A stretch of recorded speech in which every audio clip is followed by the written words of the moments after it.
ተመልካቾቻችን ምስራቅ ጎጃም ዞን ሸበል በረንታ ላይ ነው የምንገኘው። በዛሬው አርሶ አደሮች ወግ ፕሮግራማችን የምናወራበት ርዕሰ ጉዳይ ደም መመለስን የተመለከተ ይሆናል። አብራችሁን ቆዩ። እስኪ ምን ማለት ነው ደም መመለስ ማለት? ደም መመለስ ማለት የድሮ ተግባራዊ ዝም ብሎ የመንደር ስድብ በመፍራት ያው ወንድሙ ሲሞትበት ማለት ነው። ስድብ ከሌ እንደዚህ ጅለው ባላለ በሚል ዝም ብሎ ያፈሷል። በአጋጣሚ እንግዲህ በግጭት በመጠጦች በምኖች ይገናኛል። አጥፊውን ሰው አይድነውም፣ እዛ ላይ ይገዳደላሉ። ወንድሜን ተገደሉን የገለዋል ሆላለሁ። ግን ወንድሜን ገሎ ታልገደልኩት እኔ ፍጹም መኖር አልችልም በኢትዮጵያ ላይ። በደርግ ዘመነ መንግስት እንደዚሁም ወንድሙንም ሆነ አባቱ ሲገል ትክክለኛ ደም ይመለስ ነበር። ደሙን ታልመለሰ ሰው አይባልም። ጋብቻ የማያገኝም ተጋብም ምንም አያገኝም። አብሮ ለመብላት ሄድ ወንድሙን ገሉበት እየተባለ ሲወቀስ ሲኖር ነበር። ደሙ ሳይመልስ አብሬው አልበላም ይባል ነበር። ድንጋይ ተወራውሮ ይሞታል። የኔን ልጅ ድንጋይ ተወራውሮ ተገደለው። የዚያን ልጁንም ሆነ ወንድሙን መግደል ነው እፈልጋለሁ። በቀደሙ ጊዜ እፈልጋለሁ። ለምን ደሜን ታልመለስኩ ተስካር መብላት አልችልም፣ ሰርግ መብላት አልችልም፣ እዚህ ቀበሌ መቀመጥ አልችልም። ማን ነው የሚከለክለው? ይሄንን ሁሉ የሚከለክለኝ ህብረተሰቡ ወይ ወንድሙን ሞቶበት ደሙን ሳይመልስ ህብረተሰቡ ልጁን ሳይመልስ የልጁን ደም ሳይመልስ ተስካር አብሮን ይበላል፣ ሰርግ አብሮን ይበላል ይለኛል። ያለ መወጣት ያክስቱን ያጎቱ ልጅ እገለዋለሁ። ያለዳው ዝም ብሎ ያለዳው እገለዋለሁ። አሁን ያን ተገደልኩ በኋላ ሙንዬ ጎበዝ ነው ጀግና ነው ደሙን መለሰ ይላል። ሰው እውቅና ይሰጣል። ባህልና ወጋችን ይሄ ታስር ባህልና ወግ ኃይለ ሥላሴ ዘመነ መንግስት ጀምሮ የምንረዳው ባህልና ወጋችን ነው። ደሙን ተመለሰ፣ ያባቱን ደም ተመለሰ፣ የልጁን ደም ተመለሰ። ጎበዝ ነው ጀግና ነው። ና ራስ የቁጭ በል ና ብላ ና ጠጣ ና ትልቅ ሰው ነው ይባላል። ደሙን ተመለሰ ማለት ነው። ደሙን ታልመለሰ ደግሞ ቆሻሻ ነው፣ አይረባም። ጅል ህብረተሰቡ እንትን ይላል፣ ያቆሸኛል። ይሄ አዘለነው የመጣ ነው ባህል ነው፣ አዘለነው የመጣ ነው ወግ ነው። ግን ተዚያ ወደዚህ ደግሞ ስንመለከተው ጎጂ ባህል ሆኖ አገኘ ነው። ያንን ጎጂ ባህል እየተው ነው አሁን እንደው እርውጭ ያረግነው ነው። እሺ እሺ ጋሽስ ምን የሚያውቁት ታሪክ አለ? መነሻው ምንድነው? ወይንስ ድንበር ይገፋዋል? ድንበር የመሬት ተከከለ አንድ ምክንያት ነው። ሁለተኛ ደግሞ ወይ ሚስቱ ላይ ያገኘዋል። ደግሞ ሶስተኛ ደግሞ ዝም ብሎ በሸውክም ይጋዳል። በሸውክ አንዳንድ ሸውከኛ ሰው አለ፣ ሰው ያስገድል በምላስ አሁን ያልሰራውን ስራ ይሄን ሰራ ብሎ ይሸውክላል። ያ ዋና አጋዳይ እንግዲህ እሱ ነው። መነሻዋ እንግዲህ ይችናት እንግዲህ ዋናይት መነሻ እንግዲህ የጥል መነሻዋ እና ስለዚህ እርግጥ እንደተባለው ያው ወንድሙ ሲገልበት ስጋ ለብሰናልና ሆዳችን ይታኮሳል። አቅም ያለው ይመልሳል፣ አቅም የሌለው ደክሞ ዝም ብሎ ያዳምጣል። ጊዜ ሲያጋጥመው ማለት ጊዜ ይጠብቃል እንጂ አይቀርም። የታወቀ ነው ምን የማይቀር እና ይሄ ነው መነሻው። ይሄ ነው እስር ጥሩ መነሻ እንግዲህ አንድ በድንበር ገፋኝ ድንበራው ሁለተኛ ደግሞ እንደዚህው ሴት ላይ ደግሞ እንደዚህው በሴት አገባህት ብሎም እየገደለ ላቀው እንደውም በዚህ ነው ሳያለቀ በእውነት እንግዲህ ሴት የማያልቅ ነገር ነው። እውነቴን ነው። እና እኛ ያለ መማራችን ያለ ማዋቃችን ያለ ማዋቃችን በዚህ እየተጋደለ አለ እና ዞሮ ዞሮ ጎጅ ምንም ጠቃሚ የለውም ስናስበው እኛ እንደገና እንደው ብለን ስናስበው ምንም የሚጠቅመው ነገር የለም። የሚጠቅም ህብረተሰቡ ጋር ሰላም ሆኖ መኖር ነበር። እንደዚህው አላስቀምጥ ተጢኖ ሲመጣ ተጋፍቶ ተጢኖ ሲመጣ ስጋ ለብሰናልና አላስችለን እያለ አላስችለን ይሄ ነው። ግን እኮ ያው ሌላውን ወንድማችን እንደመግደል ያህል ነው ያው ነው። እኔ ሰውየው ወንድም ተገደልኩት የኔን ወንድም መጥቶ ይገለው ያው እኔ ገደልኩት ማለት ሊቆም አይችልም። አዎ እሺ ጋሽስ መጨረሻ ላይ ምን ይሉናል? አሁን ትንሽ ተሻለው እንጂ ቀደም ሰው የገደለ ሰው እንዲያውም በጣም ይፈራ ነበር። ጀግና ይባላል። በቃ ሰው ገሏል እኮ የሰውዬ ስለዚህ አትናገሩት ለምን ትናገሩታላችሁ ይባላል። ያ የሞተበት ሰው ደግሞ አቅም ካለው ወዲያውኑ አክስቱን አጎቱን እናቱንም አቋጣሪ ዘመድም ቢሆን ይገላል። ያ ደግሞ ከገደለ በኋላ አዎ ግቢ እንኳን ሲለመን አዎ ደሙን መልሷል ግቢያችን ነው መጋባት አለብን። ደግሞ አባቱም ሆነ ወንድሙ ዝርያው ሞቶበት ደም ካልመለሰ በጉዳይ ላይ ይሄ የወገኑን ደም የማይመልስ ተብሎ መሳደቢያ ይሆነዋል። ይሰደብ ነበር ይሰደባል። ስድቡንም በመፍራት እንደዚሁም ደግሞ ባህላችን እንደ ባህል በመቁጠር የግድ ደም መመለስ አለበት። ደም ከመለሰ ለምሳሌ አንድ ሰው ደም መልሳለሁ ብሎ ሄዶ ደግሞ ሊሞት ይችላል። እመልሳለሁ ብሎ ሄዶ ደግሞ ሊሞት ይችላል። ሁለት ሰው ሁለት ደም አለበት ይባላል። ሁለት ደም አዎ አንድ እንኳን ያ የሞተበት ሰው አንድ ገሎ ቢመጣ አንዱ ገና ነው። ያንን ደግሞ መመለስ አለበት ብሎ ደግሞ ይመጣል። ሁለተኛ መግደል አለበት። ያን ካልገደለ ግን ለሽምግልና እንኳን ቢቀርቡ አንድ ደም አለኮ ሁለት ነው የገደለብን የነሱ አንድ ነው። ምናልባት ያ ለርቅ እንኳን ቢደራደሩ የግድ የዚያን ደሞ ያልተመለሰለትን ሰው ካሳ ይሰጠዋል። አዎ ይሰጠዋል። ይረማመዳል። አዎ ካሳ ይሰጠዋል።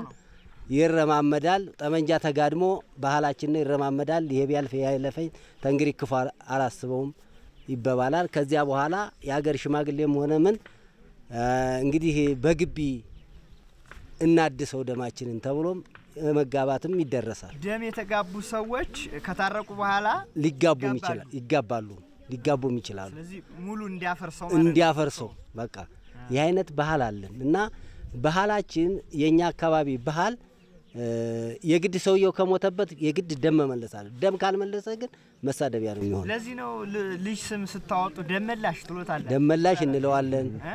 እንደገና ደግሞ አዎ ብዙ ባህል አለ።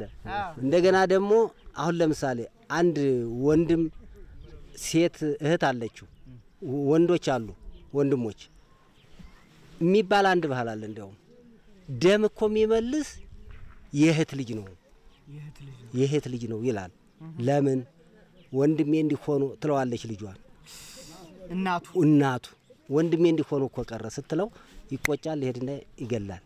የወንድ ልጅ ደግሞ ምናልባት ራሱ ካልሆነ በስተቀር የወንድ ልጅ ደግሞ አረ አባታችሁ በገደለ ልጆች ትላቸዋለች ባርናትና ያች እና በእንዲህ ያሉ ነገሮች ሁሉ ብዙ ባህሎች አሉ በግድያ መሃል። አሁን ግን በርግጥ ግድያዎች አሉ። ቤተሰብ ውስጥ ያለው አስተሳሰብ ነው ማለት ነው። አስተሳሰብ ነው ይሄ የቤተሰብ አስተሳሰብ። ልጁ ደም እንዲመልስለት አዎ ጥረት የማድረግን ያደርጋል እና እንዲህ ያሉ ባህሎች ሁሉ አሉን። ግድያ የመጣ ግን ከእንደዚህ ያሉ ምክንያቶች ነው። በአጋጣሚም ግድያ አለ። ለምሳሌ በጨዋታ አሁን ለምሳሌ በጨዋታ ላይ ፉከራ ላይ ሰው ሲፎክር አሁን ተባርቆ ሰውየውን ይገለዋል። በስህተት ነው አይልም። አይ ወንድሜን ገሎታል መግደል አለብኝ ነው የሚለው። ተሳስቶ ነው አይልም። ስለዚህ የግድያ ምክንያቶች ብዙ ናቸው። እንደዚሁ በክደሽ ለምሳሌ መሳሪያ ይዘው ጀሌና መሳሪያ አብረው ተሄዱ መሳሪያውን ለመውሰድ ሲል ከርቶ ይገለዋል። አሁን ያ ምክንያት የለሽ ግድያ ማለት ነው። ዝም ብሎ ገንዘቤትን ለመውሰድ ሲል በቃ እንደዚህ ያለ ግድያም አለ። ጠመንጃውን ይዞ ለመሄድ ሲል በብትር ይገለውና ይሄዳል። አዎ እንዲያውም አንድ ተረት አለ። ሰውየው የሰውየው ሚስት ይወዳል። እሺ ይወድና አዎ ይችን ሴትዮ ማግባት አለብኝ ይላል። እሺ እንዴት አድርገህ ታገባታለህ ይለዋል ጓደኛ። ሰውየውን ገድዬ ነው ማግባት ያለብኝ። አረ ሰውየውን ተመግደል እሷን ይዘናት እንዴ የለም እሷን ይዘናት ብንሄድ እኮ እኛን ሊፈልገን ይችላል። ስለዚህ እሱን ገድዬ ማግባት አለብኝ ይልና መንገድ ላይ ጠብቆ ይገለዋል። መንገድ ላይ ጠብቆ ከገደለው በኋላ በ40 ቀኑ ልጅ የትልቅ በጉንብሱ የሚሄድ ልጅ አለ ወልዷል ያሟቹ አዎ ባላ ሴትዮ የትንፈልጓልና ላዋያት እስቲ ይልና ሰውየው ክብር ያለው ሰው ነው በአካባቢው ሲመጣ ሊያዋያት ወንበር እንደዚህ እንደ ቅድሞ ያለች ወንበር ቁጭ ያርጋለታለች ጠርጥሯልና መሳሪያው እንዳቀባበለ ነው እንዲህ አርጎ ቁጭ ብሏል ታዲያ እንዲህ አርጎ ቁጭ እንዳለ ያ ህፃን ልጅ እየዳኸ እሷን እያየ ያዋያል ልቡ እሷ ላይ ነው አሁን እንደዚህ እያለ እየዳኸ ሲሄድ በመሳሪያው ላይ ተንጠልጥሎ ሲወጣ ተቀባብሏል መሳሪያው ህፃኑ ልጅ ያጠመንጃ ይፈነዳል ሲፈነዳ በጉሮሮ ይገባል በሰውየው ከዚያ ህይወቱ አላለፈም ሰዎች ሲመጡ እንትን ሲሉ ተናዞ ሞተ ይባላል ይሄ ልጅ አባቱን የገደልኩ እኔ ነኝ ያባቱን ደም መለሰ ስለዚህ ደም መለሳ ብላችሁ እንዳትሉ ታረቁ ብሎ ሞተ ይባላል እና እንዲህ ያሉ ምክንያቶችም የግድያ መንስኤ ናቸው እንዲህ ያሉ ግድያዎች ሁሉ አሉ ሰው በቀላል ነገር የሚገዳደልበት ሁኔታ አለ በቃ ዝም ብሎ በቀላል ነገር የሚገዳደልበት ሁኔታ አለ ደርሶም እዚህ አብረው ቆይቶ ለሰው የምትሰጡት ግምት ምንድነው ጋሽ እስኪ እንደው ሰውን ያህል ፍጡር ለማጥፋት እንዲህ በቀላል ነገሮች የሚያነሳሳችሁ ለሰው ምን ያህል ዋጋ ብትሰጡ ነው በሴት እንደም ሊገል አይገባውም እነዚህ ላይ ያለ መማርና ያለ ዕውቀት ሆኖ ነው እንዲህ ምን ሆነ በዚህ ነው በደንቁርና እሺ ጋሽ አንደኛ ያለ ዋቂ አርቆ ያለ ማሰብ ለምሳሌ የኔ ልጅ ቢገል አባቱን ገደልኩት ብሎ ያለ ማሰብ ልጁ ሲገል እኔ ሞትኩ ያለ ማሰብ ነው አንድ ሰው አስተሳሰቡ ጅል አለ ጅል ጠጥቶ በስካር አስተሳሰቡ ጅል አለ አንድ ሰው ደግሞ ልጅም ቢሆን ደግሞ አርቆም ያስባል ግን እኔ ሰው በገል ምን ተጠቀማለሁ ብሎ የሚያስባል አንድ ሰው ደግሞ አይደል ይሄንን አፍትሬው እንደ አፈራ ግጣ አስግጮም ይላል ይሄ ያለ አግባብ ነው ይሄንን ሲያደርግ ደግሞ ብድግ ብሎ ወንድሙም ደግሞ ወይም ልጁ አባቴን ገሉ ወንድሜን ገሉ ዛሬ ይሄን ገላለሁ ምድረ ቤዳ ምንድነው የሚጠብቀን አገር አትገኝም ተዚያ በኋላ እና ያለ አግባብ ነው እንጂ በአግባቡ ይሆን ኖሮማ ልጅ ሲገል ተው አላግባብ ነው ተው እንታረቅ ደግሞ ልጅ ሲሞትብኝ ተው እንታረቅ አላግባብ ነው ብለን ብንል በሰላም እንኖራለን ሁላችን ገንዘብ እኮ ግድ መቼም ጸብ ወይም ግጭት ማህበራዊ ክስተት ነው እንዳላችሁት ሰው አስቦትም ሳያስበውም ይጋጫል ያን ብንቶ ይችላል ያን ብንቶ ቢያንስ አንዱ ሰው ከሞተ ሌላ ከመግደል ገንዘብም ካሳ መስጠት እኮ ጥሩ ነው እንደዛ አድርጎ መታረቅም እኮ ቀላል ነገር ነው ለምን ሌላ ህይወት እንዲጠፋ ይደረጋል ይሄኛ ባህልና ወጋችን ሆነ በጎጃም ክፍለ ሀገር ባህልና ወግ ሆኖ ነው ይሄንን ግን ብንቶ እንጠቀማለን እንጂ አንጎዳ በሌላው ሀገር ስንሰማ እዚህ ወንድሙን ገሎ አብሮ መጠጣ ብቻ ነው አብሮ መብላት መዝፈን ብቻ ነው ይሄ የለም እኛ ሀገር ግን በጎጃም ክፍለ ሀገር ወንድሜን ተገደለ አብር ያልበላ ምንም ማለት አሁን በዚህ አካባቢ አንድ ሰው ተገደለ የዚህ ወገን አብሮ አይበላም ይሸሻል አብር የተበላውማ እርም ነው ይላል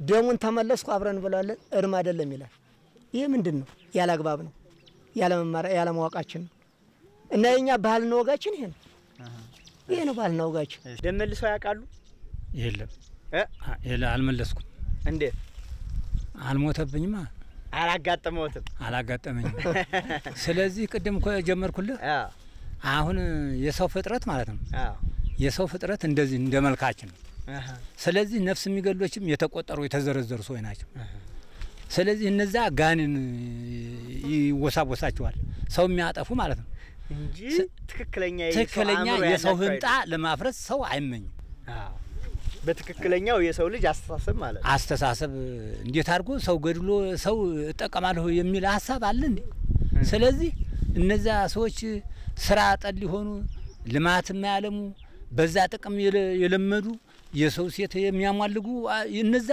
እንደ ወንበዴ የሚቆጠሩ ናቸው እኮ ይሄንን ግድያ የሚያመጡ እንጂ አርሶ የሚበላ ልማት የሚያለማ ልጅ የሚያሳድግ ህብረተሰቡ ማህበራዊ ኑሮ የሚያደራጅ ሰው ግድያ እንዴት አድርጎ ይመኛል? አይመኝም። ስለዚህ እንደ መልካችን የተፈጠረ ነው። እነዛ አንድ ጊዜ ታጠፉ አይ እከሌ ጎበዝ ነው እከሌ ጀግና ነው ሲባል ማህበራዊ ኑሮ አናውጦ ይኖራል። ስለዚህ እነዛ መንግስት ሄዶ ይታሰራል። ተመንግስት ደግሞ ተፈቶ ሲመጣ የእጅ ሙያ ይማራል። በከተማ የፈለገ ንብረት ያገኛል። በቃ እነዛ ሰዎች የበላይ ነው ያለው አሁን እየተፈሩ ማለት ነው እንጂ ህብረተሰቡ አርሶ የሚበላው አርሶ አደሩ አርሶ ስንት ልማት የሚያስበው ስንት ልጅን ድሬ ኩዬ ይሄን አልምቼ ይሄንን ደግሞ ባስብ ለልጄ ደግሞ ይሄን ቆርጪ የሚል ሐሳብ እንጂ እዚህ ሰው አጥፍቼ የሚል ሐሳብ የለም። በህብረተሰቡ ላይ የተቆጠሩ የተዘረዘሩ ሰው ናቸው የሚያጠፉ ነው ብሎ የምናስበው። ሰውን እንጣ ሰው ሊያፈርሰው አይችልም ነበር። ግን እውነቴን ነው። አሁን ሰው እንኳን ሰው በገዛ እጅሆቱን የሚቆርጠው አለ። እንደውም ባለንበት ምንድነው ጋኒን እየተጠጋው ነው። እውነት ጋኒን እየተጠጋው ነው በገዛ እጅሆቱን። አሁን እኔ በገዛ እጄ ነው የምቆርጠው ጋኒን ተጠግቶ ነው። ያ ሰውዬም የሰው ህይወት የሚያጠፋ ጋኒን በጎን ሆኖ በልበል እያለው ያን ሰውዬ ታጠፋ በላይ እንደገና ይቆረቁረዋል ይለቀዋል። ያን ሰውዬ ታጠፋ በላይ እና እንደው በጋኒን ባናሳት ነው እኮ እሱማ መቸምኛል ሊያሳስት ነው እኮ ነው በጎናችን አንድ ያላብሩ አላው እና ስለዚህ ሰው ራሱን አለመግዛት ነው። አዎ እና ራሱን መግዛት አለመቻሉ አሸንፎ የሚኖር የለም። ራሱን ማሸነፍ አለበት ሰው ማለት ራሱንማ ማሸነፍ ነበር እና አሸንፎት የሚኖር የለም። እና ይሄ ነው በእውነት ሰውን ሰው አያጠፋውም ነበር። እና ሰው ይሄ የተባለው ነው። አሁን በእውነት እንዲያው ሰው የሰውን ጣለ ማጥፋት አይጥርም ነበር። ግን ባንድ ምክንያት አሁን ባንድ ምክንያት እኔና እሱ ብንነጋገር በጎን ይመጣና ይሄን በለው ይለኛል። በጎን የመጥቶ ነው እሱን ወንድሜን የሚያስገድለኝ በጎን ሆኖ ነው ያ ሰይጣን ሰይጣን ማን እናሳብበት እንዴ? ለምን ለሰይጣን ቦታ እንሰጣለን? ያወዶ መችስ በአል አብሮና ያለ አሁን እንግዲህ በገዛ ጆቴና አጠፋው ነበር እሱ ባይኖር ስለዚህ ሰይጣን በልበለው ሰው ያጠፋውም ነበር። እና ግን ያ ከታጠፋው በላይ ይቆረቁረዋል እንደገና። ሰው መልስ ያውቃሉ እንዴ በህይወት? እኔ የለም ቆይማ በነጋ ሰው እንደሳስበው ነው። እኔም አጋጥሞኝ ያውቅም ይሄም ገብቶኝ ያውቅም ገብቶኝ ያውቅም ምን ቅድም እንደተነገረው ግን ቢገባኝ ሰው ማስቀምጠኝም በጎረቤት ያ ነገር ታልተሰራ ማለት ነው። እንደው እና ያላጋጠመውት ነው ያጋጠመውት እሱ መመለሶት አይቀርም ነበር አይቀራ እኔ ባይሆን ልጆቼ ይሰደው እንዴ?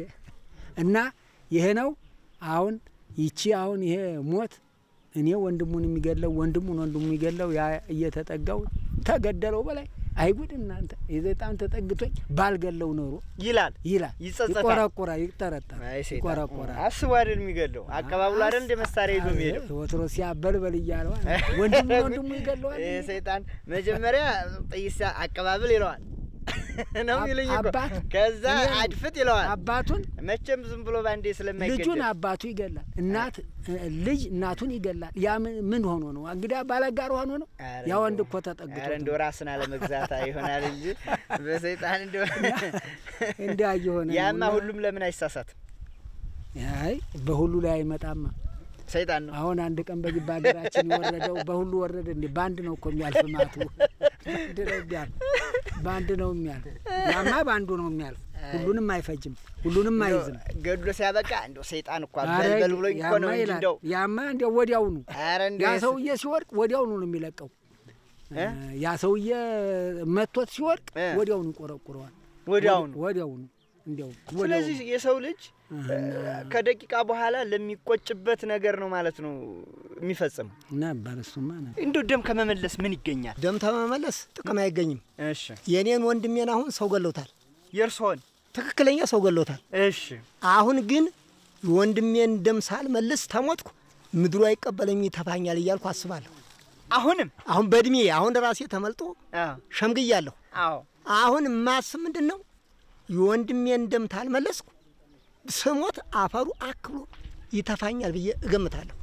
አሁንም ይቆረቁረኛል የወንድሜ ሞት ይቆረቁረኛል። የወንድም ባህልና ወግ ይቆረቁረኛል። ስለዚህ ግን አሁን ቁጭ ብዬ ሳስበው የእሱን ደም ታልመለስኩ ብሞትም አፈሩ ምድሩ አይቀበለኝም እያልኩ ሌትም በህልሜም አስባለሁ። ስንት አመት ሆነው? 12 አመት ሆነው። 12 አመት ደም አሁን ለመመለስ ያስባሉ። እኔ እንዲያው እንግዲህ ዘንድሮ 69 አመቴ ነው። 69 አመቴ ነው። 70 ቢሞላኝ ተንኳትቼ ደም ለመመለስ እፈልጋለሁ። አልተውኩትም። እኔ ግን ሳስታርቅ ውላለሁ። አኮድ ሳስታርቅ ውላለሁ። ሆናለ እዚህ እየሸመገሉ ራስዎት ደግሞ ራሴ ደግሞ አሁን ግን ወይንም የሚሸመገለኝ ሰው አላገኘሁም። የዚያኔ ግን እኔ አሁን የምፈልግ እሱን የእሱን ደም መልሼ ካገኙት አዎ ግን ሌሎችን ያስታርቃሉ። ሌላውን ሳስታርቅ የሀዲግ ተመጣ ጀምሮ እያስታረቅኩ እንደኔ ግን የደም ካሳውን እያሰጠሁ እንደገና ደግሞ ደም መልስ ተሆነ ደምና ደም ተቆቋማላችሁ ጋር ሳስታርቅ በግ እያረን ያንን እያጓረስኩ ሳስታርቅ ነው የኖርኩ። ሰው እያለ ማረሚያ ቤት ነው አሁን የገደለብኝ ወንድሜን ገሏል። ጠብቃለሁ ተይዞ ማረሚያ ቤት መንግስት እርምጃ ወስዷል። እሺ መንግስት እርምጃ ወስዷል፣ ተቀምጧል። የእሱ እርምጃ ገና ነው።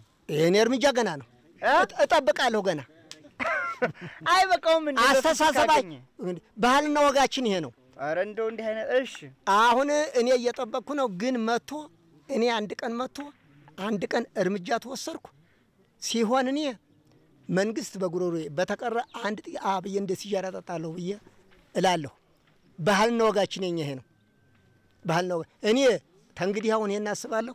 ለምን ያስባሉ? እውነቴን ነው። እንደው እውነት ለመነጋገር ባህላችን ነው። እንደኔ አሁን እርስዎ ቅድም እንደነገሩኝ ሲያስታርቁ ኖረዋል ለብዙ አመታት።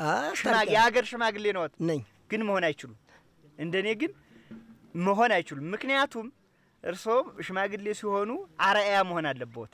ቢያንስ እርስዎ ማስታረቅ የሚችሉ ሰው ከሆኑ እኔ እንደዚህ ተገሎብኝ መንግስት እርምጃ ወስዶበታል፣ ታስሯል፣ ተቀጥቷል፣ እኔ ግን አልመልስም የሚል አስተሳሰብ ሊኖሮት ይገባ ነበር። ታዲያ እንዴት እርስዎ ያስታርቋል? ባህላችን ነው ወጋችን ሆነና ምናልባት ተዚያ ሰውየው እንደመጣ ግን እርቅ ምናምን ተፈጸመ። እርግጥ ነው ባህልና ወጋችን ነው። ባህልና ግን ሰውየው ተፈቶ ተመጣ በኋላ በእኛ ወረዳ ውስጥ የሚንቀሳቀስ ተሆነ ጓደኞችም ይሄ እኮ ወንድሙን ገሎ አብሮ በዚህ ባንድ ወረዳ ውስጥ ይበላ ይጠጣ ይሉኛል። ያን ጊዜ እኔ ግን በ69 አመቴ ግን የሚሰማኝ ምንድነው ሌላ ነው። ግን ሰው ያው ባጋሽ ያሉት ሹክ ይላል መሰለኝ ለጆሮ ስለዚህ ያ ነገር እንደሆነ ታረቁ። አንተስ ታስታርቅ ኖር ይሄል እንዴ? አንተም እኮ ሽማግሌ ነህ ታስታርቃለህ። ልጆቹ ደግሞ አሉ። ልጆቹን ይዘህ ታረቁ እንጂ ምናምን የሚባል ተተገኘ እንደነዚህ ያሉ ሽማግሌዎች ተተገኘ ትክክለኛ ባህልና ወጋችን ነው። ታርቀን በሰላም መኖር እንችላለን። ግን ሰውየው መጥቶ ሳይታረቅ በወረዳችን ውስጥ ሆነ እኔ ፍጹም እንኳንና የምድሩ የሰማው ቤት እንደው ዝግት ጥርቅም ቢል እኔ በእኔ እድሜ አለቅም። ባህልና ወጋችን ነው። ተታረቅን ግን እኔ ፍጹም ለመታረቅ በቃ ዝግጁ ነኝ። ይታረቃሉ እና ታዲያ ገሎ ይታረቃል እንጂ እሱስ አይ አንድ ነገር አለ። አሁን ይሄው ላይ ድርጊት ይደረጋል። አሁን ቅድም እሱ ጓድ ዛዳር ያለው እንደተናገረው የሰው ደመላሹ አምላክ ብቻ አጥፊውም አምላክ ነው አይደለ? ስለዚህ አሁን በፎከርሽ በምን ሰው ደም አይመልስም። ስለዚህ አሁን በአሁኑ ሰዓት እንደውም ደም መመለሱ ቀርቷል። ሰው ሞቶ አልቀረም ይሄው እሳቸው እያሰቡ እንዴት ቀርቷል ይሉኛል። ዝም ብሎ ነው አይደለም። የእሱን ነው የማልቀበለው። ትክክለኛው የእሱ አይደለም። እሱ አሁን ልክ አይደለም እያወሩኛል። ምክንያቱም እሱ አሁን የለም ቢሉ የራስዎት ግን እኔ የለም ነው እንጂ ማለት ያለበት እሱቸው እኮ አለ። እውነቱን ያወሩኝ እሳቸው ናቸው። እሱ አሁን አላወሩኝ። እሱ ቂም በቀሉን የሚዋራ ስለዚህ የለም ማለት የለበት። እኔ በሆን ግን አላደርግም ሊሉኝ ይችላሉ። የእርስዎ ነዋ እንጂ እንዲህ እውነቱን እየነገሩኝ። እሺ አንዴ ደም የመለሰው ሰው ወንድሙን ወይ ዘመዱ ሞቶበት ደም ከመለሰ በኋላ በሰላም ይንቀሳቀሳል፣ በነጻነት ይኖራል። ምን ይኖራል? ያው ደግሞ እሱንም እንደዚያው ፈልጎ አይለቀውም። አይ ግብቡ ተሆነ ይታረቃል። ያው ተቆቁሞ ያው ሰላም ሆኖ ይኖራል። ከዚህ ወዲያም ደግሞ ዞሮ ይጋባል። ግቡ ተሆነ የዚያኛው ሞቶበት የዚህኛው ተንታለ ካሳም አለው። ያ ክሶ አስታርቁኝ ይላል። በዚያ ግዴታ ሽማግሌ ቆጥሮ ይዞ ታረቅ ይላል። ጉልበቱ ሲደክም ይታረቃል። ጉልበቱ ካለ ግን አይታረቅም። መብት ታገኘ አይለቀው ውሸት ምን ያደርጋል እንግዲህ። እሺ ጥጋብ ነው እንጂ እሺ ጉልበቱ ተደከመማ በኋላ ምን ያደርጋል? ራሱ አንደኛም እኮ ይገደላል። ዞሮ አስተሳሰቡ ግን ወይኔ ጉልበት የደከመ ሳልመልስ ሊል ይችላል። ይሄ ነው እኮ አቅም ሲያጠረው ብቻ የሚተወው እንጂ አቅም ታላጠረው ያው አይሰደው። ይሄ እንዶ እኮ ለልጆቹ ይተርፋል። አሁን ለምሳሌ ወይኔ እኔ ደክሜ የወንድሜ ደም ሳይመለስ ቀረ ማን ሞቶብህ ይለኛል ልጅ። ማን ሞቶብህ ነው? ከሌ ሞቶ ደሙ ሳይመለስ አረ ቀረ እኔም ደከምኩ አቅም አጣሁ ደህየሁ እኔማ እለዋለሁ ለልጄ እለዋለሁ። ለካ አባቴ ወንድም ከሌ ገሎ ነው ይልና ያ ልጅ ደግሞ በሆዱ መዘግብና ይቀመጣል። አቅም ያገኛል ጭንቅላቱን ይመተዋል። እና ተዳ የዘርዘራችን እንደበለሽን ነው ምን ሞት እኛ ባህላችን ይሄ ነው። አባት ለልጁ እኔ የማቀው ጥሩ ባህል፣ ጥሩ ወግ፣ ስነ ምግባር፣ የሥራ ባህል፣ የሀገር ፍቅር አስተምሮ ሲያልፍ ነው እንጂ እንዴት ደም ይወረሳል? ምን ሊጠቅመው? ባህል ነው ወጋችሁ ባህል ሆነ ኦረንዱ እንደ ባህል የለምስኪን ነው ጋር ነው። ገዳዩን ብታጡ ወይ ልጁን ወይ ሚስቱን ሴትም ህፃናትም ሁሉ የሚገደልበት አጋጣሚ አለ። በዛ ደም የሚመለስበት። አሁን እነዚህ ህብረተሰብ ክፍሎች መከላከል አይችሉ፣ መዋጋት አይችሉ። ምን በወጣቸውና ነው ጉዳት የሚደርስባቸው? ይህስ አስተሳሰብ ምን ያህል ትክክል? እንደኔ እሱም ይረር እሱም እንደኔ ይናደድ በሚል ባህል ሚስቱን ወይም ልጁን ወይም ወንድሙን ገሎት ይመጣል። አንደኛ ይሄ ነው። ሁለተኛ ደግሞ ባህል ነው። የግድ የተገኘውን መግደል አለበት። እንዲያውም የለት ደም ከሆነ ለምሳሌ ገሎ ዛሬ ነገ ከተገኘ አቋጣሪ ዘመድ የማይቀር ይመታል። አጎት ዘመድ በቃ ግቢም ቢሆን ይገለዋል። በቃ ይሄ በትኩስ ደም ለምን ተንቀሳቀስክ አንተ ይባላል። ትኩስ ደም ይባላል። ያ ይሞታል። በሟቹ ይፈረድ። ለምን ተንቀሳቀስክ ይባላል። በትኩስ ደም አንተ መደበቅ ሲገባ መሸሽ ሲገባ ለምን እንዲህ አደረክ ይባላል። የግድ ያ የገደለ ደም የመለሰ ሰውዬ ነጻነቱ ይዞ አይጓዝም። ህግም ይፈልገዋል። እንዲያውም ህግ በሱ ይጠናል። እንዴት አስቦ ነው የገደለው? ያኛው ምናልባት በደም ፍላት በአጋጣሚ ነው የገደለው። ቅጣታቸውም ይለያያል። ቅጣታቸውም ይለያያል፣ ስራቱም ይለያያል። ህግም ደግሞ የሚፈርድበት ይሄን ደም መልስ የሚለው በጣም ይከብዳል። እና ለምን የልቤ ደርሶ ለምን እግር ታንገት አልታሰርም? ገድዬ መታሰር አለብኝ። በቃ እኔ ከገደልኩ በኋላ እዚያ ደፋ ልበል ብሎ ብዙ ወንድማማች መሀል ገብቶም ይገላል። እና ይሄ ባህላችንም ነው፣ ከባህል አንጻር ነው። ግን ጥቃሞት የለውም። ጥቃሞት እንደሌለው ሁሉም ይረዳዋል። እንዲያውም ድሮ ይሻል ነበር። እዚህ አንድ ሰው ከገደለ በወረዳው አይቀመጥም ነበር፣ ተሰዶ ነበር። ይሄድ ነበር። እሺ አሁን ግን እዚህ ገሎ እዚሁ ነው የሚቀመጥ። ያው በቃ ራሱን ይጠብቃል። የራሱን እየጠበቀ በሰላም ያ የገደለው ሰው ወደ ህግ ይገባል። ህግን ጠለላ ያደርጋል፣ ይታሰራል። ሌላው ዘመድ ጠብቆ ልቅሶ እንትን እንዳይወጣ ራሱን ጠብቆ ይቀመጣል። እና ግድያ አሁንም አላቋረጠም። በርግጥ ግድያዎች እንዲያውም እየበዙ ነው የመጡ ምክንያቶች ከሰው ብዛት አንጻር ግድያውም እየጨመረ ነው የሄደ። እና የግድያው እንትንም ዝም ብሎ አጋጣሚ ግድያም አለ። እና ያጋጣሚ ግድያ ነው ተብሎ ደግሞ ያ የሞተበት ሰውዬ ሰላም አይሰጥም፣ ይገላል። ቅድም ሙልዬ እንዳለው የሱ ወንድም ሞቷል። አሁን ያ ሰውዬ ቢወጣ አደለ እሱ ወንድሙ ሌላ አቋጣሪ ዘመድ አይለቀውም። ለምን ነው የገደለው? ይሄን ሰውዬ ይሄን አርሶ አደር ደህና ቤተሰብ የሚያስተዳድር አርሶ አደር ገሎብናል እያለ በቁርቋሬ ነው ያለ፣ አይለቀውም። እና ይሄ ባህላችን ነው፣ ከባህል አንጻር የመጣ ነው። ይሄ ባህላችን ደግሞ ሰው ደግሞ እንዴት ተነሳስቶ ሰውን ይገላል የሚለው ያለ ማሰብ ነው። ንዴትን የተወሰነ ጊዜ አስቦ ትቸት ያለ መስጠት ግምት ያለ መስጠት ይያለን ብለው ወደ ሰይጣን ወስደ አይደለም ግምት ያለ መስጠት ወደ ጋኔል አዎ አንድ ነገር ለማድረግ ከፈለክ የተወሰነ ደቂቃ ማሰብ አለበት ራስህን መግዛት አለበት ራስህን የምትገዛው ከሆነ ደግሞ ከወደ የምትሰራው መጥፎ ነገር ልትቆጠብ ትችላለህ እና ራስን ያለ መግዛት ያለ ማሰብ ነው ሰው ማለት ክፉን ከደጉ ይለይ አይደለም ነው ራሱን መቆጣጠር ራሳችን ካልተቆጣጠርን ማንሳኮን አዎ እንስሳ ነን በቃ ይሄን ያላደረገ ሰው ታዲያ እንዴት ራሳችን መቆጣጠር ካልቻልንማ ምኑን በቃ ራስን ያለ መቆጣጠር ነው እና አሁንም ቢሆን አስቦ በቃ ገምቶ ተችቶ ለምሳሌ አንዳንድ የሞተባቸው ሰዎች እኮ አክስት አጎቱን ሲያገኙ አስበው የሚያልፉ ሰዎች አሉ ምን ይላሉ ሲመለሱ በልበል ብሎኝ እንደገና ባስበው እንደው ልጅ አሳዳጊ ነው ደህና ነው ሰውየው ደህና ሰው ነው ስነ መግባር ያለው ነው ተንኮል የለውም ሰውየውንም አልደገፈም ብዬ ተውኩት ይሄ ነው ሰው ማለት የሚባል ነገርም አለ ሰው ይሄ ነው አዎ እንደዚህ እየተባለ ይታለፋል በአእምሮ አመዛዘነ ማለት ነው አመዛዝኖ ያልፈዋል እንዲህ ያሉ ሰዎችም አሉ በደም ፍላትም ዝም ብሎ አይ ከባለደሜ ጋርም አብሮ ሲሄድ አይቸው ነበር እሱም እኮ አብሮ ባለደሜ ነው ብሎ ሰውየውም የሚጣለው በለለበት የሚጣለውም አለ እና እንደዚህ አይነት ያስተሳሰብ ልዩነት ነው ሰዎች ስንፈጠር መቼም አስተሳሰባችን የተለያየ ነው እንደመልካችን እና ያስተሳሰብ ልዩነትም ወደ ግድያ ሊገፋፋን ይችላል እምነት አለ አይደለ ሰው ትልቁ የሚዳኘው ነገር ቢኖር እምነት ነው የሚያምነው እምነት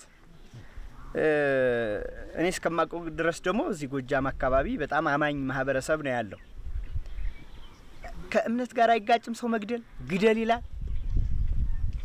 ሰው እንዴት ነው የምታዩት እንዴ የዚህ የምድራዊ የሆነውን ህግ ቅጣት ምናምን ተውትና ኑሮውን ተውትና በሰማይ ላይ ቤት ላይም እኮ እንኖራል ሌላ ህይወት አለ ብሎ የሚኖር ማህበረሰብ ነው ይሄ ማህበረሰብ እንዴት አትግደል ተብሎ ሰው ይገላል እስኪ እንዴት ይሄዳል እስኪ ያውሩኝ ሰው በእግዚአብሔርም በኩል በእውነት ሰው መግደል የሰውን ጣም ማፍረስ እንግዲህ እንደው እንጃኔ እግዚአብሔርም ሰው ግደል አይልም ሰውም ደግሞ እኔ እንደው በእውነት ሰው ግደል የሚባል ነገር የለም ግን ባህልና ወጎነና ወንድሙን ሲገለው ልጁን ሲገለው ያለ በብስጭትና እንደው ተነሳስቶ ነው እንጂ ሰው ግድያ አንድ ተስጋው የማይበላ ነገር ነው ተደሙ የማይጠጣ ነገር ነው የሰው ግድያ ግን ሰው ግድያ ወንድሙን ገሎት ሰው እንዴት ወንድሜን ገሎ የሚባል ባህል ነው እንጂ ሰው መግደል የሚጠቅም ነገር አይደለም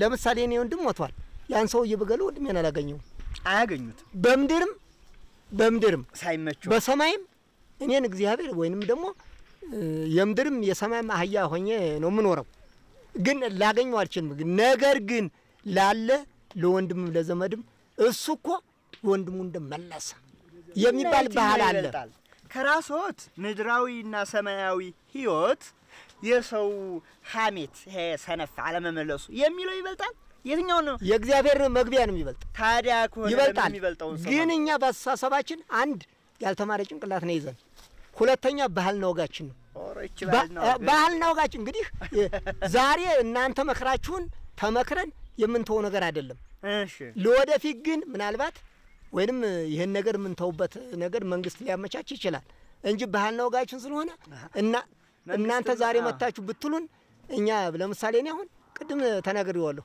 እና ይሄ ያለ አንድ አንጀታ አንተ ብዙ ተምራ ብዙ ታውቃለህ አንድ ወንድም እንግዲህ ብታገኘው ስጋውን ብትበላው ደስ ነው የሚለው ደሙን ብትጠጣው ደስ ነው የሚለው አንተ ራስህ እኛ ሳልተማርነ አንተ ራስህ ወንድም ምን አሁን እዚህኛ ቀበሌ መኪና ይጥቅ አግኝተው ወንድምን ሲገሉ አይተህ አንተ በሹካም ወይም በሽጉጥ መተው ደሙን ብለህ ብትጠጣው እንደው ይመርሃል ልክ ነው መቼም ስሜታዊ ፍጡር ነው ድንገት አሁን ብደርስ መቼም አይዋሽም ባትገል እንኳን ልትማታ ትችላለህ አረ አለቀው የቆየን የሌለ ሲሞት የሌለውበት ያላየሁት የቆየን ግን ይሄን ላደርግ አልችልም ምን እጠቀማለሁ ነው አሁን ጥያቄው ሰው ያንን ገድዮ ምን እጠቀማለሁ ጥቅም የለም ወንድሜን አልመልስም ጥቅም የለም ሁለት በነጻነት አልኖርም አይደል ሶስት በሰማይ ቤትም ቅድም ስንል የነበረው ነገር ይሄን ሁሉ አጥቼ እነ ከበደና እነ ጣሰው አይ ሰነፍ ወንድሙ ሳይገል ቢሉኝ ምንም ማለት አይደለም እንደውም እነሱን አስተምራቸዋለሁ ብዬ አስባለሁ ምክንያቱም ዞሮ ዞሮ የሰው ልጅ የሚኖረው ጥቅም ነው አይደለ? ጥቅሙን ለማስከበር ነው አይደለ እንዴ? ያ ነው። ያ ከሆነ ይሄኛው የሚበልጥብኝ ከሆነ ላደርገው አልችልም። ይሄ በእውነት ጥቅም የለም በጣም ከባድ የሆነ ጥቅም የለም ነው። ግን ባህልና ወጋችን ሆኖ ነው ይሄን ባህልና ወግ አዝለ ነው አያት ቅማቶቻችን አዝሎ መጥተው ለኛ አስረክበውናል። ይሄን ባህል ግን ለሚቀጥለው ዘመን ማለት ነው ለሚቀጥለው ዘመን አርግፈን ብንቶ የጠቀመ የተሻለ ይሆናል። እንደው ይሄ ነገር መቆም የለበትም ወይ ከዚህ በኋላ ደመርስ ሊቆም ይችላል የሚል ግምት አለ። መቆምም ያለበት የሚቆም እንዴት ነው? ጎጂ መሆኑን አጉል ባህል መሆኑን የሞተው ወንድሜ ደግሞ የሞተው ዘመዴ የማይመለስ መሆኑን ማንም ሰው የንቃተ ህሊናው ከፍ ያለ ትምህርትም እየተሰጠ ስለሆነ ጎጂ መሆኑን ስለሚያውቅ ይቆማል የሚል ሐሳብ ነው ያለኝ። ምናልባት በቆረቆር እንኳን በህግ አስወስኖ ታርሞ እንዲመጣ ከዚያ በኋላም ደግሞ ታርቆ ትክክለኛ የደም ካሳውን ከፍሎ እንዲኖር የሚል አስተሳሰብ ህብረተሰቡ አለው የሚል ግምት አለኝ። እኔ በራሴ በኩል የኔም ሐሳቤ ነው። የኔም ትክክለኛ ሐሳቤ ይሄ ነው። ይኖራል ይቀጥላል የሚል እንትን የለም እስካሁን ድረስ። በዚያው ላይ ደግሞ መንግስት ህግ ደግሞ እየተከታተለ ትምህርት መስጠት አለበት፣ ክትትል መደረግ አለበት። በአካባቢው የጸጥታ ጠባቂዎች ደግሞ አንደኛ ቅድሚያ መከላከል መደረግ አለበት። ከዚያም አልፎ ደግሞ ግድያ እንደማይጠቅም ህብረተሰቡን በየቀበሌው እለታዊ ትምህርት መሰጠት አለበት። መጀመሪያ ሰውዬ ሲገል መንግስት የሆነ እርምጃ ቢያረግበት አንድም ሰው አይሞትም ነበር። መጀመሪያ ያ ሰውዬ በሸውክም ይሁን በድንበር ግፍም ይሁን በሴትም ይሁን ገደለው። ሲገለው ያን ሰውዬ መንግስት እርምጃ ቢወስድበት ያው መንግስት በራሱ በሰራው ወንጀል መንግስት ስለተራመደበት ያም ልግደል ብሎ ሌላውን ሊነሳ አይችልም ነበር። የሚያቋርጥ እኔ በእኔ በኩል ይሄ ይመስለኛል። እንደው በእውነቱ ትክክለኛ ፍርድ ማግኘት አለበት፣ ቅጣት ማግኘት አለበት በህግ ፊት ቀርቦ ማለት ነው። ይሄ ሊያቆመው ይችላል። ሽማግሌ እንደኔ ያለ ሽማግሌ ታገኘው ቶ ወንድም ሞቷል ቶ ታረቅ ታለኝ ይታረቃለሁ። ጥሩ። ስለዚህ እኔ ሽማግሌው አልኩኝ ያታረቅ ማለት ነው። ስለዚህ የሀገር ሽማግሌዎች እዚህ ላይ በደንብ መጠንከር አለባቸው ይያሉ። የሀገር ሽማግሌዎች አሁንም ቢሆን እኛ ይሄን እንትን ድረስ ተብቸና ማረሚያ ቤት ይሄን ስንቶችን ያስታረቅ ስንቶችን የደም ካሳ ያለውን የደም ካሳ ደም መመለስ ሆነ አንተ ወንድም ሞቷል አባት ሞቷል በደጣ ታርቆ ይያል እናስታርቅ ነበር። እናስታርቅ ነው። ይሄ ግን ለነዚያም ደስ የሚል ነው። ዛሬም ቢሆን ለወደፊት ላለው ነገር ለወደፊት ይደረግ ብዬ አይደለም። ለወደፊት አሁን የኔ ወንድሜ ሞቷል ግን ሳልታረቅ ወንድሜን ታገኘሁት ፍጹም እኔ እለቱን ኩም እላለሁ እንጂ አልተውም። ስለዚህ እርቅ መኖር አለበት። ትክክል፣ እርቅ መኖር አለበት። በርሶ በኩልስ ይሄ ነገር እንዴት ሊቆም ይችላል? በተለይ የሚገድሉ ሰዎች ላይ ምን መደረግ አለበት? እስኪ እሱ ይሄ መንግስት የበደለንኛል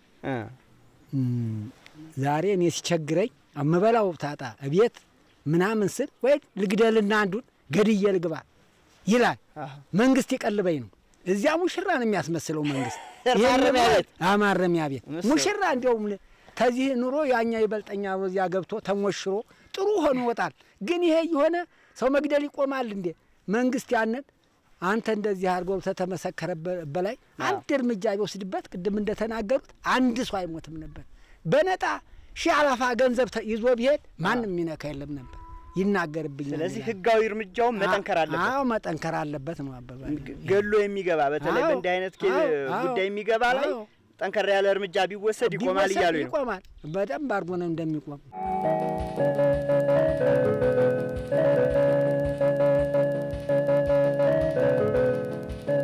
ተመልካቾቻችን የዛሬው የአርሶ አደሮች ወግ ፕሮግራማችን ይሄንን ይመስል ነበር። ሳምንት በሌላ ፕሮግራም እንጠብቃችኋለን። እስከ ሳምንት ጤና ይስጥልን።